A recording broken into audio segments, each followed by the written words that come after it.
Good morning, good afternoon, good evening, ladies and gentlemen, boys and girls, wherever you are at this point in time. Welcome to Emergency Management Associates. We're coming to you from the Area Command, 392 miles west of Kitty Hawk Beach, North Carolina. We want to welcome everybody to our program this morning. Folks, we have an update on Hurricane Debby.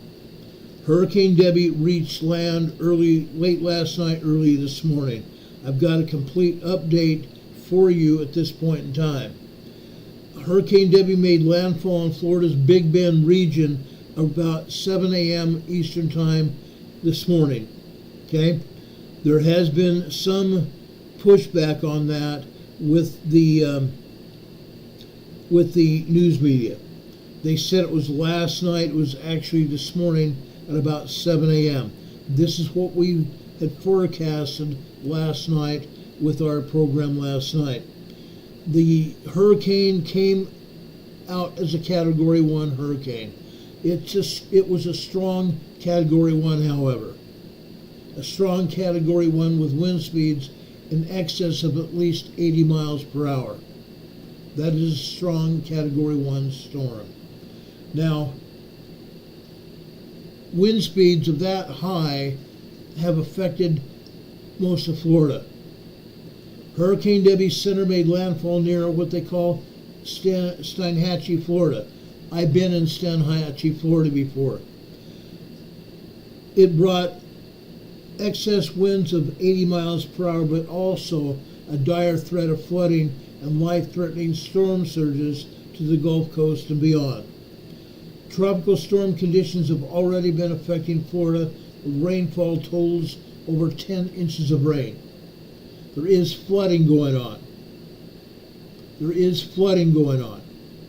Governor DeSantis and the emergency management personnel that I have spoken to have asked people to stay home. Stay home, stay off the roads. Right now it's too dangerous for anybody to venture out. There's also been a number of power outages in Florida. Over 300,000 people have been without power as of 2 hours ago at 9 a.m. today. 300,000 people without power. The hardest hit counties are Taylor, with more than 13,000 customers without power, Jefferson with more than 8,000 people without power, and Suwannee with more than 22,000 people without power. Florida Governor DeSantis has already filed a state of emergency declaration for 61 counties, and that is and was expected to be affected by this storm. He has also asked for National Guard to be deployed. The National Guard have been deployed. Also, something else that I wanted to tell you that most news media is not talking about. The driver of an 18-wheeled truck that partially fell into the Tampa Bay Bypass Canal early this morning has been found dead. The driver, described as a 64-year-old man from New Albany, Mississippi, had lost control on the wet roadway about 2:30 a.m. this morning as Hurricane Debby barreled through the state. The outer bands of Hurricane Debby barreled through the state. The semi-truck was traveling southbound on Interstate 75 when it rotated. It collided with a concrete barrier wall on the outside shoulder and traveled over the wall. The trailer rested hanging from the bridge while the cab separated and fell into the canal. Divers from the Hillsborough County Sheriff's Office later located the cab 40 feet below the surface with the deceased driver inside. The Highway Patrol is investigating this accident. Now, with that said, again, authorities are asking everybody to stay off the roadway. It's not worth it. This potentially historic rainfall will likely result in areas of catastrophic flooding. Now, the National Hurricane Center is also warning of heavy rainfall from southeast Georgia through South Carolina and up to southeastern North Carolina.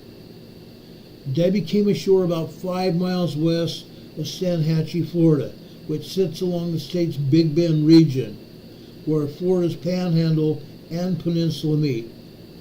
As of 7 a.m. this morning, the storm center was about 70 miles southeast of Tallahassee, Florida. The hurricane was moving north-northeast at 10 miles per hour as it made landfall, meaning it increased in forward speed from last night 7 miles per hour and now up to 10 miles per hour as it made landfall this morning. The National Hurricane Center upgraded Debby to a Category 1 hurricane late Sunday night, early this morning. Just 2 days earlier, it had been identified as a disturbance over eastern Cuba. Now this happens. It was identified as a disturbance, and 2 days later, it makes landfall as a Category 1 hurricane. This is substantial, folks. This is substantial. You need to understand how dangerous this storm is. Okay? From going from a disturbance in eastern Cuba with the potential to develop into a tropical storm, and suddenly, 2 days later, it is attacking northwestern Florida. It's a big deal. It's huge. Now, with that said, the storm quickly strengthened as it moved over warm waters of the eastern Gulf of Mexico.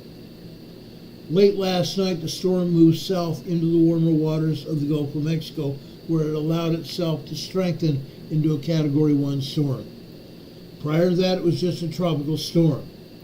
It sank south just about 7 o'clock last night, where it stayed and churned in the Gulf of Mexico and gained strength. The warmer ocean temperatures and higher sea levels are making hurricane and tropical storms more intense. These warmer ocean temperatures and higher sea levels are making hurricanes more intense, including the tropical storms. This is leading to heavier rainfall and more extreme flooding. Forecasters now are warning of a potential deadly storm and a storm surge in Florida. They're warning of a potential deadly storm surge in Florida.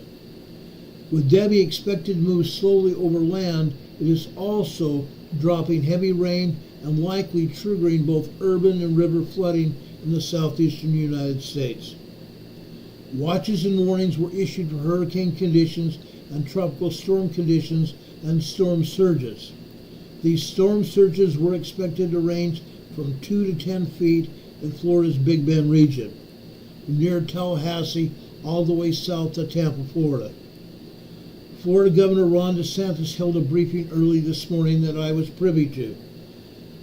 He said that Debby has followed a very, very similar path to Hurricane Idalia, which hit the Florida coast 11 months ago, but with higher sustained wind speeds.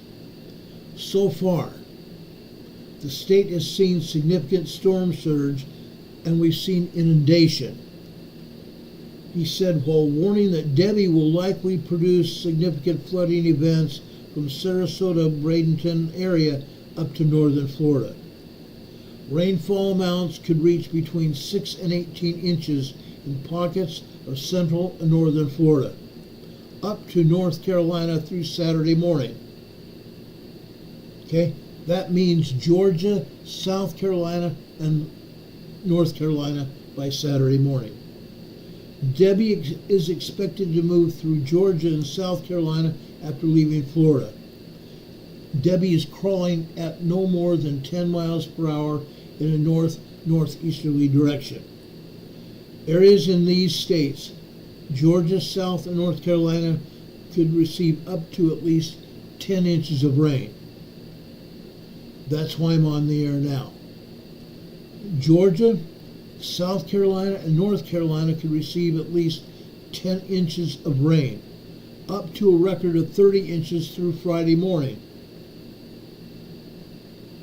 Now that Hurricane Debby has made landfall, the most important thing is to protect yourself. Emergency Management Associates is all about protecting yourself. Emergency preparedness, guys. We're talking about emergency preparedness and protecting your families. Don't go out in the storm. Please do not go out into the storm. Don't drive on the roadways. Particularly when and where there is flooding, stay off the roadways. Governor DeSantis has already said that they've had some traffic mishaps over the last 12 hours. And when you have flooding situations and storm surge, that is the number one way to see fatalities. Governor DeSantis has reported 17,000 electrical linemen are ready to restore power, and they already have 143,000 people without power. That is less than Hurricanes Idalia and Ian.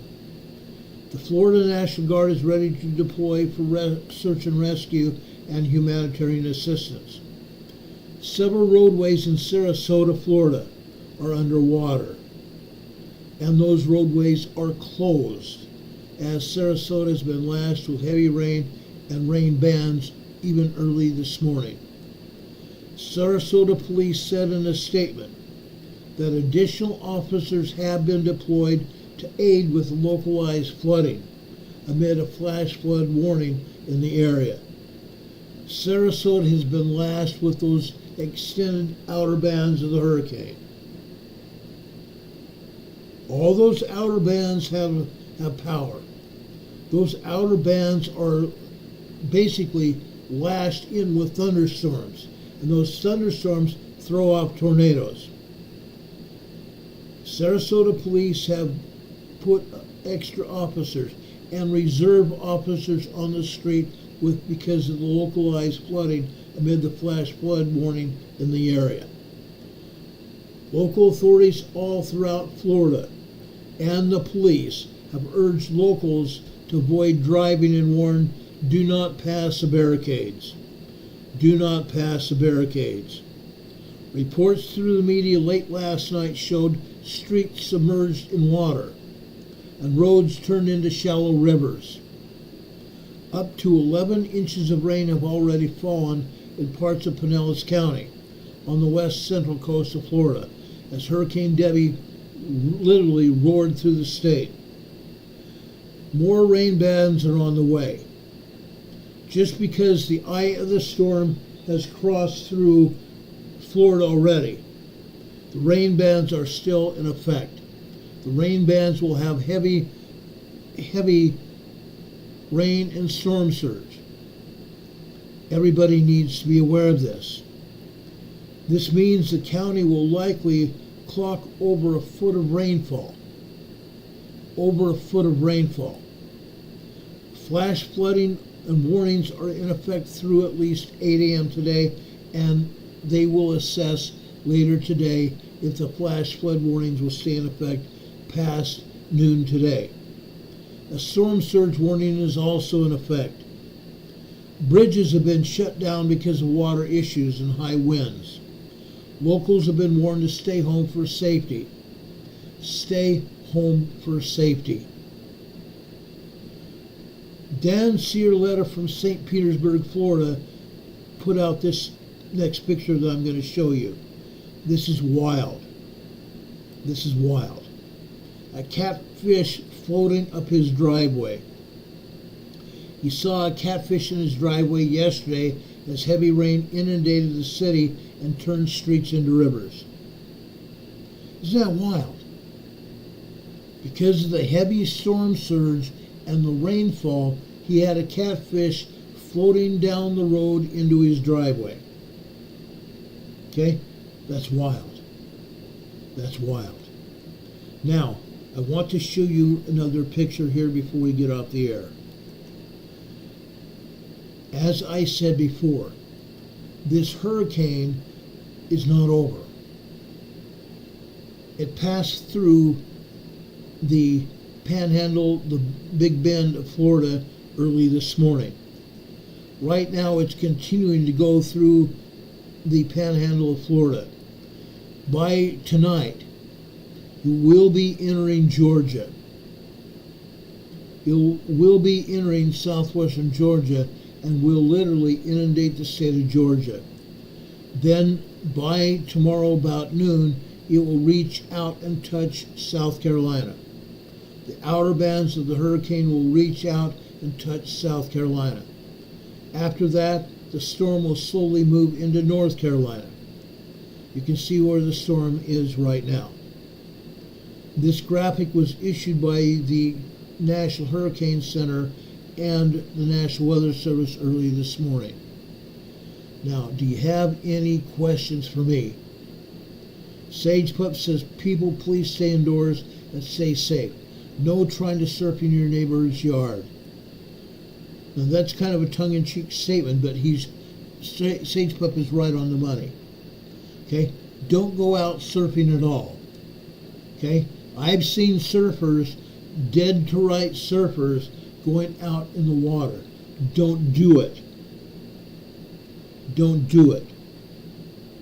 Now, Highway Runner is also saying here in the chat, and it's true, that Ernesto will be the next storm. Ernesto will be the next storm, and it will be a very deadly storm as well.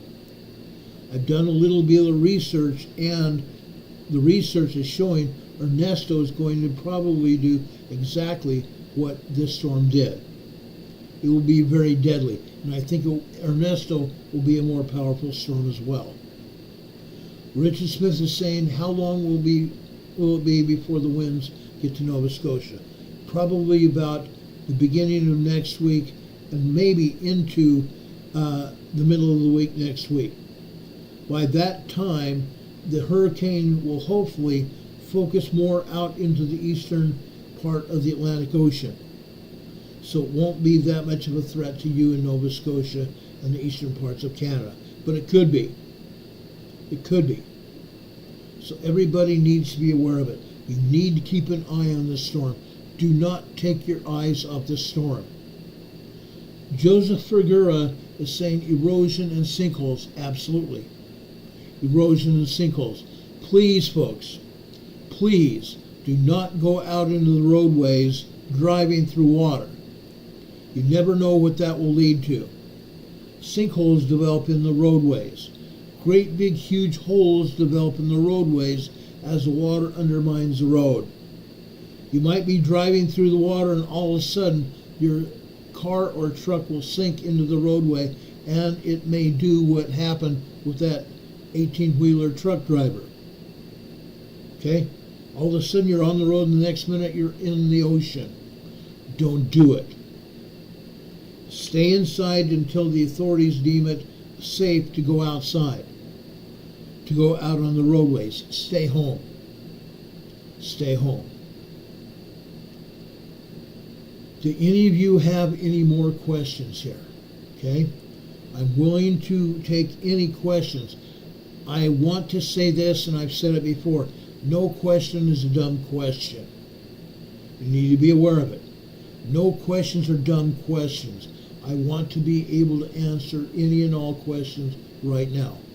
Tonight we'll be talking more about this and the ramifications of Hurricane Debby. Okay? Does anybody else have questions? Highway Runner says New Jersey was already flooded and they're going to get more. Absolutely it will. Probably sometime by the end of this weekend into the beginning of next week, New Jersey, New York, Connecticut, going up into Massachusetts, and points north, they're going to get hit with this storm. The outer bands of the storm. The entire East Coast will be hit. Okay? Renee Steppe is asking impacts on Charlotte, North Carolina. Again, let me show you this forecast storm. Look at that. Charlotte is there. Right now it will probably be the outer bands of the hurricane hitting Charlotte. But that doesn't mean there's not going to be any rain. There is going to be rain. Heavy-duty rainfall in North Carolina by the end of the week. Possibly as early as Thursday. Okay? Sage Pup says he heard that there's a new tropical storm forming out in the Atlantic, and you're absolutely right. And we will talk more about that tonight on our regular broadcast. Trish Killian is here. Welcome, Trish. We appreciate you here. She said, Trish Killian says, I thought you might be on this morning. Thank you for all your information and help. Have a good day. Folks, I've hardly gotten any sleep because of this storm. I've been up most of the night covering it, making sure I had all the information for you. That's what I do here. Do you guys have any more questions for me?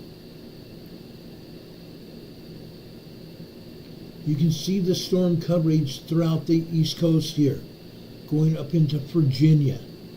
Yes, Virginia is going to get hit. Norfolk, where the submarine and Navy base is, they're going to be next hit, probably by Saturday.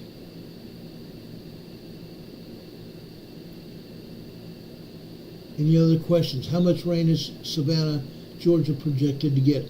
Up to 10 inches of rain. 10 inches of rain, guys. Georgia is going to get hit big time. Up to 10 inches of rain between Georgia, South Carolina, and North Carolina. That's a great question. Thank you, Missouri Boat Ride. Appreciate that. Any other questions?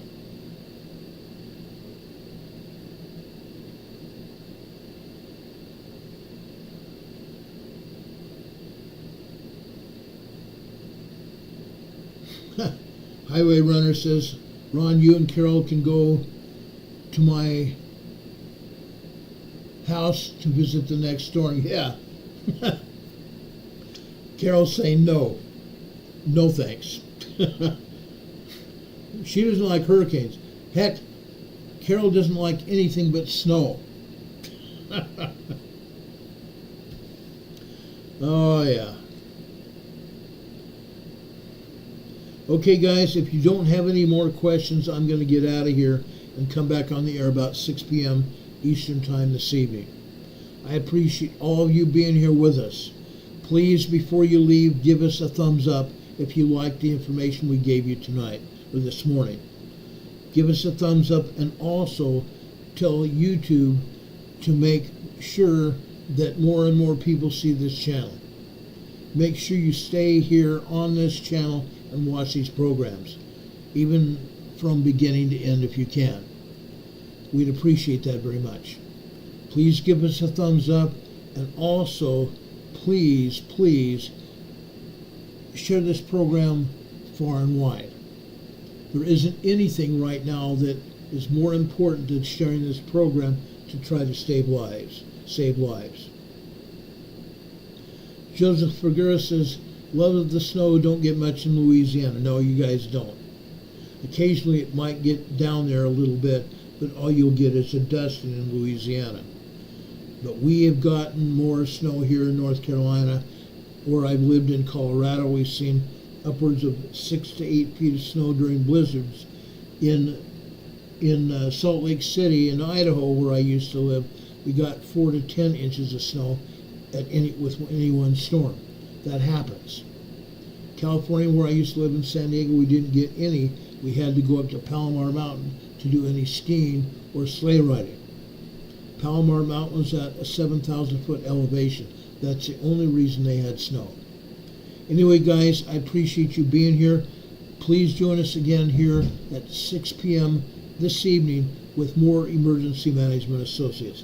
I hope you have a good day, and if there's anything else that's going to happen, be advised we will be back on the air to tell you about it as soon as the information becomes available. Until then, have a great day, folks. God bless. See you soon.